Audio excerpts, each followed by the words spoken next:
တစ်တာကတော့အဲကုန်းတော့ပေါ့မို့ဒီမိုးကြိုးသွားတင်လိုက်တယ်ဆိုရင်ခဏပေါ့နော်ခဏလျှက်စစ်မီတွေပြတ်တောက်သွားပြီးတော့ဆက်ခဏရက်သွားတာပေါ့အဲ့လိုဆိုရင်တော့မိုးကြိုးသွားစစ်တယ်ပြီးရင်ကိုယ်အိမ်မှာကြက်မွေးထားတဲ့သူဆိုရင်တော့ဒီကြက်တွေကိုကျွေးမဲ့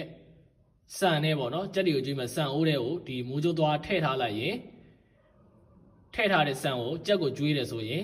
ကြက်ကမစားဘူးပေါ့နော်မိုးကြိုးသွားစစ်တယ်ဆိုရင်ကြက်ကမစားဘူးတကယ်လို့မိုးကြိုးသွားမစစ်ဘူးဆိုရင်တော့ကြက်ကစားတယ်ပေါ့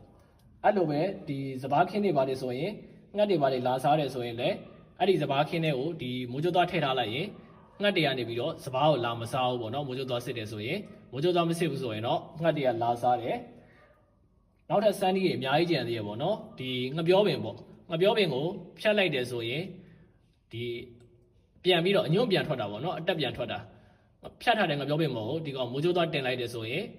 အညွန့်ပြန်မထွက်တော့ဘူးပေါ့တကယ်လို့အညွန့်ပြန်ထွက်လာမယ်ဆိုရင်လည်းအဲ့ဒါမိုးကြိုးသွားမစစ်ဘူးအဲ့ဒီအတိုင်းပဲငှက်ပြောပင်မှာမဟုတ်တခြားတစ်ပင်တွေမှာလည်းစမ်းလို့ရတယ်ပေါ့နော်တစ်ပင်တွေကိုခုတ်ပြီးတော့တစ်ပင်ပေါ်တင်လိုက်တယ်ဆိုရင်မိုးကြိုးသွားစစ်တယ်ဆိုရင်ဒီအညွန့်တို့အတက်တို့ထပ်ပြီးတော့ထွက်မလာတော့ဘူးပေါ့နော်တကယ်လို့မိုးကြိုးသွားမစစ်ဘူးဆိုရင်တော့အညွန့်တွေအတက်တွေထပ်ပြီးတော့ထွက်လာမယ်နောက်ဆုံးတနည်းရှိသေးပေါ့နော်အဲ့နီးရကြတော့ဒီရှေးလူကြီးတွေကနေပြီးတော့မစမ်းတင်ဘူးပေါ့နော်မလုံးတင်ဘူးဆိုပြီးသတ်မှတ်ထားတဲ့နီးဖြစ်တယ်အခုကျွန်တော်ပြထားတဲ့ဟာလေးကတော့မိုးကြိုးသွားစစ်လားမစစ်လားကျွန်တော်လည်းစမ်းသပ်မထားရသေးဘူးပေါ့နော်ဒါပေမဲ့